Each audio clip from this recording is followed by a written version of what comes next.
Olá, sou Antônio Dimas Miguel. Hoje quero falar para você a respeito de uma importante parte da sua construção, que é a escolha do tipo de tijolo para a execução da alvenaria de suas paredes. As paredes em alvenaria, elas têm diversos objetivos que são muito importantes. O primeiro deles é a proteção contra intrusos e contra ventos. Então a alvenaria ela precisa ter uma determinada resistência física, uma resistência mecânica para atender essa necessidade. A segunda proteção que a alvenaria deve lhe proporcionar é a proteção térmica, ou seja, você não quer que a grande variação térmica que existe do lado externo da sua casa passe para dentro. Então a alvenaria ela precisa ser, de certa forma, isolante térmica. O outro problema também que a alvenaria deve atender é a proteção acústica, ou seja, ela deve isolar os sons, os ruídos que ocorrem fora da residência para não te incomodar dentro da residência. E finalmente ela serve também para você poder dar assim fazer a execução do acabamento de sua residência, seja ela através de pintura, de argamassa, de pastilha, de pedras, alguma coisa que você aplique sobre a alvenaria. Então ela tem também o objetivo de receber esses acabamentos. Aqui nesta mesa eu coloco alguns dos principais tipos de tijolos utilizados na construção residencial. O primeiro tijolo que eu apresento aqui para vocês, que a gente chama normalmente de tijolinho, é um tijolo maciço. O tijolo maciço, que foi o primeiro utilizado no Brasil, feito normalmente de barro cozido, ele atualmente mede em torno de 10 centímetros de largura, 20 de comprimentos e 5 centímetros de altura. Sempre os tijolos cerâmicos, eles possuem variação de medidas. Essas medidas elas não são muito precisas, principalmente porque quando ele entra no processo de queima, ele acaba contraindo, o barro acaba contraindo e as dimensões deles acabam muitas vezes ficando um pouquinho menores. Esse outro tipo de tijolo que eu apresento é um bloco de concreto. No caso, esse bloco ele possui 19 centímetros de altura, 39 de comprimento. A largura pode variar. Este tem 14 centímetros de largura, mas existe também com 9 ou com 19 centímetros de largura. As fábricas costumam também fabricar meio bloco, que eles possuem a mesma altura que esse, 19, porém é metade. Enquanto esse tem 39 de comprimento, o meio bloco possui apenas 19.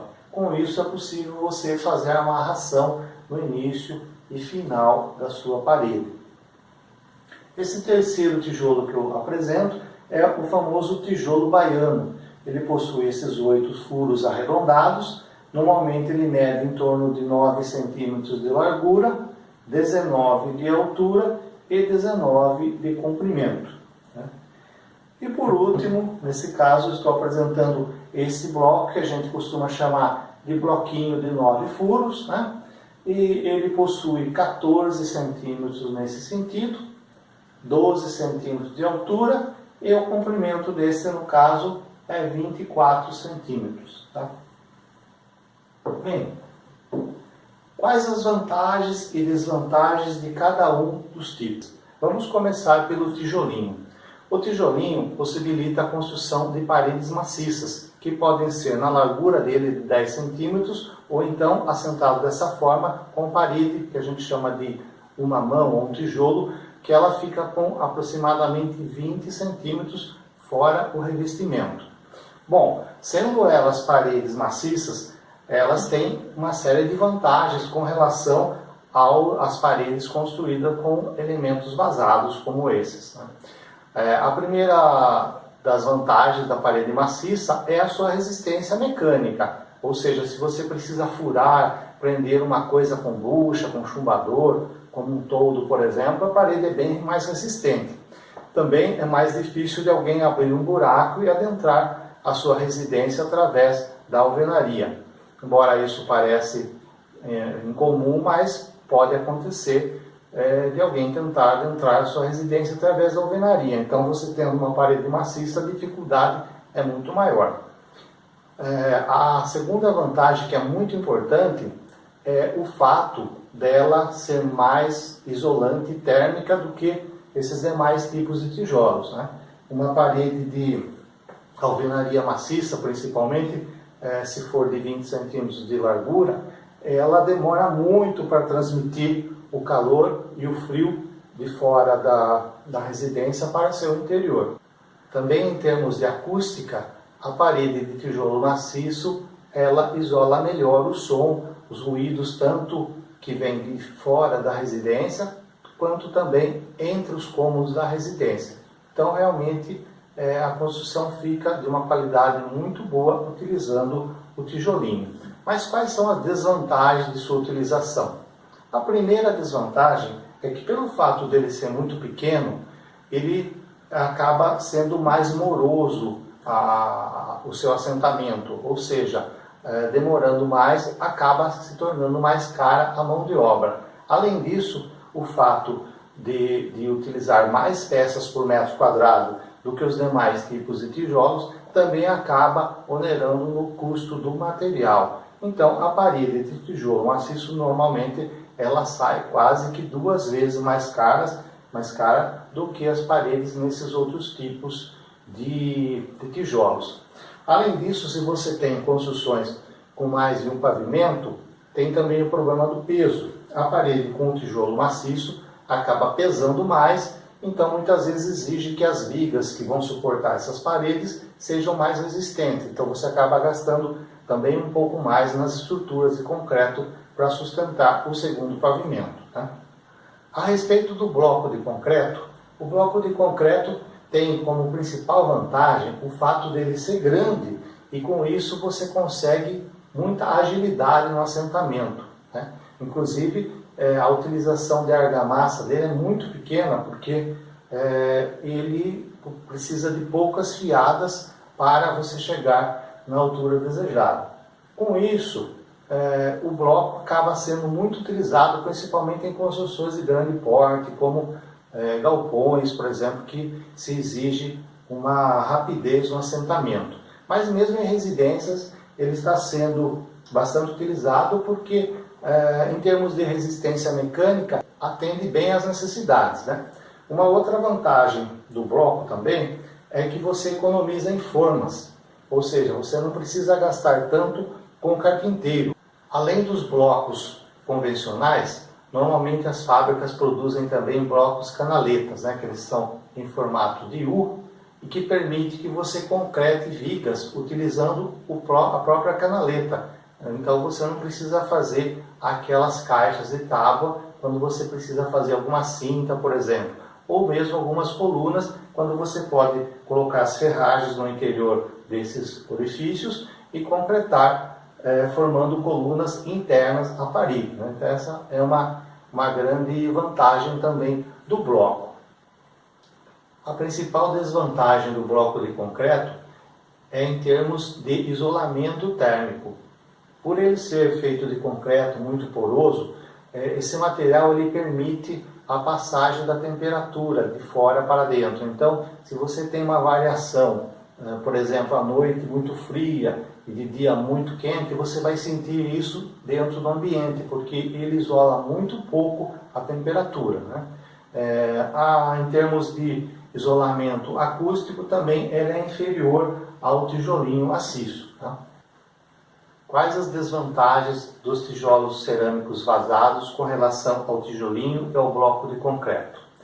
A primeira desvantagem é o fato da parede deles serem muito finas. Esse tijolo, por exemplo, possui uma parede com cerca de 0,5 centímetro de espessura. Sendo assim, eles são pouco resistentes mecanicamente. Então, se você quiser, por exemplo, quebrar a parede, você vai conseguir fazer isso com bastante facilidade. Já se você quiser prender alguma coisa pesada na parede utilizando buchas e chumbadores, já você vai ter dificuldades, justamente porque você vai sempre encontrar esses orifícios no interior da parede. Também o fato dele ter pouca massa faz com que ele isole com muita dificuldade, o calor principalmente. Então, se você tem, por exemplo, uma parede que bate sol, né, do lado de fora, esse calor vai ser transmitido com muito mais rapidez para o interior do que se fosse uma parede com tijolo maciço, né?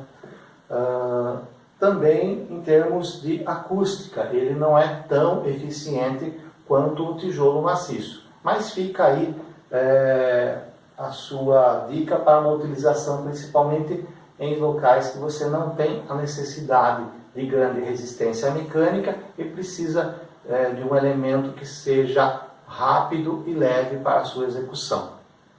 Em termos de custo da alvenaria, eu apresento agora essa tabela onde estão inseridos os custos com os tijolos e também com a argamassa de assentamento, ou seja, todos os materiais para a execução da alvenaria. Nesses custos não estão inclusos, portanto, a mão de obra de assentamento, tá? Então vocês, na primeira linha, observam que existe aí o preço de uma alvenaria de tijolo maciço, assentado com a largura de 10 centímetros, que a gente chama de parede de meia, né, um meio tijolo ou de meia mão, em que sai o custo total de materiais R$40. Já se esse mesmo tijolo maciço for assentado no outro sentido, deixando a parede mais grossa, com 20 centímetros de largura, o custo de materiais dobra, ou seja, vai para R$80 por metro quadrado. Assim, a gente pode observar também, no caso do tijolo baiano, assentado de pé, né, com 9 centímetros de largura a parede, teremos um custo de R$19 por metro quadrado. Comparem esse valor da parede de tijolo baiano, com 9 centímetros de largura, com a parede de tijolo maciço, com 10 centímetros, que é aproximadamente a mesma largura, e vocês podem observar que o tijolo baiano sai menos da metade do valor do tijolo maciço. O bloquinho cerâmico 9 furos também é uma opção bastante econômica, bem como o bloco de concreto com 9 centímetros de largura, que vocês podem observar que o custo de materiais fica em torno de R$25. Já se você quiser uma parede mais larga, com 14 ou com 19 centímetros, logicamente que o custo de materiais vai praticamente dobrar, né? Então, baseado nesses valores, você tem condição de escolher entre aquilo que é mais barato, ou aquilo que tem um preço médio, ou aquilo que é mais caro, de acordo com as necessidades de sua obra. Se você quer um maior conforto térmico, por exemplo, ou acústico, os tijolos maciços normalmente têm um resultado melhor do que os tijolos furados. Já se você quer uma obra leve, uma obra rápida, os blocos cerâmicos furados ou mesmo os blocos de concreto, eles possuem esta facilidade de você assentar rapidamente, pouco consumo de argamassa e custo final mais baixo. Bem, para não estender muito este vídeo, eu vou deixar para passar no próximo as quantidades de argamassa, tipo de argamassa utilizada e quantidades de tijolos por metro quadrado. Aí você terá todas as condições de fazer o levantamento de tudo que você vai usar de alvenaria na sua obra. Se você gostou desse vídeo, clique aí no sininho, ative as notificações e se inscreva no canal. Até o próximo!